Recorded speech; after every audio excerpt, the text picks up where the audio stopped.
I do poetry, I do nonfiction with prose, and tonight I'm going to read a section from a memoir I'm writing. The far yard is where I go when I'm angry, when I feel bad, when I feel small. Today I am all three after Dad reads my report card and tells me to try harder in math. And I say I do, and he says you don't. He says pipe down, and he says simmer down, and he says button your lip. He says there's nothing left to say. The glass in the back door rattles when I slam it. It feels good to hear the hard wood against the door jam, to hope all the glass breaks. I don't turn my head when Dad opens the door and yells in a voice that makes me tuck my words into a dull chestnut in my throat. He says I can come back in when I get the stink off. I'll stay out here all night before I go back inside. I stomp the stone and mortar steps and I walk the path to the far yard that I can walk with my eyes closed. I know the angle of each stone step and how many.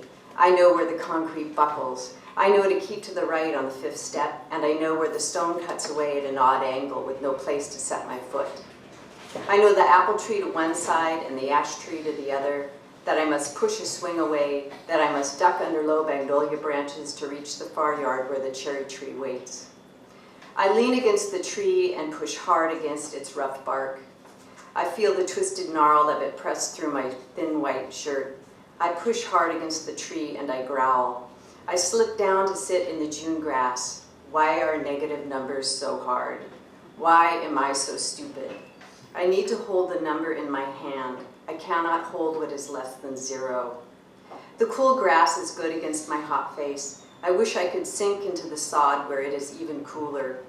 With my eyes at blade level, I work my fingers against the thatch and watch a thin moth wander through the brown and green, dusty wings folded upright, its legs unimaginably thin. To break them would be so simple.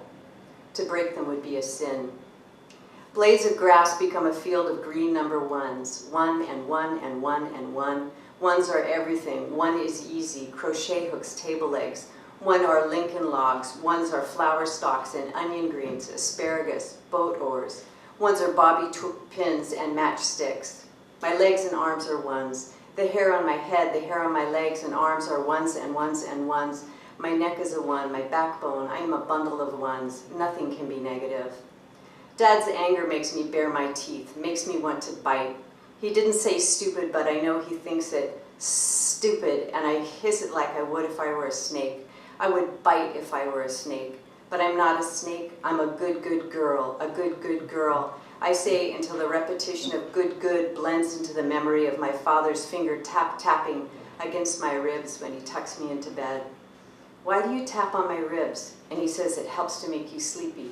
That Grandpa would tap on his ribs when he was a little boy, when he couldn't sleep with all the apartment windows wide open in the middle of a Cincinnati winter.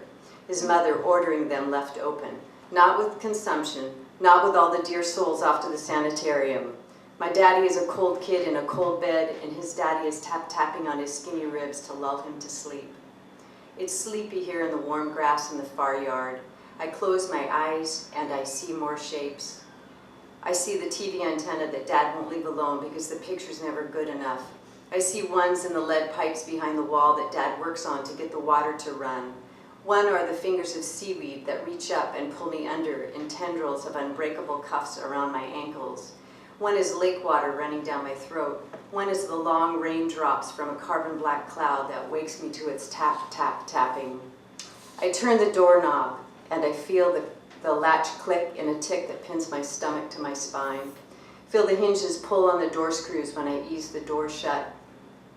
Dad doesn't even look up from the newspaper when he asks me if I'm feeling better. I stare down at the green formica table with its strange pattern that makes me think of something trapped under the shine, like someone under a frozen lake scratching to get through, palms pushing up against an immovable force. You know, he says, if I ever got real mad, Grandma would say my spleen needed cleaning. I shrug my shoulder, I don't know what that is. He folds the newspaper and sets the newspaper down and covers the patch of formica I'm staring at.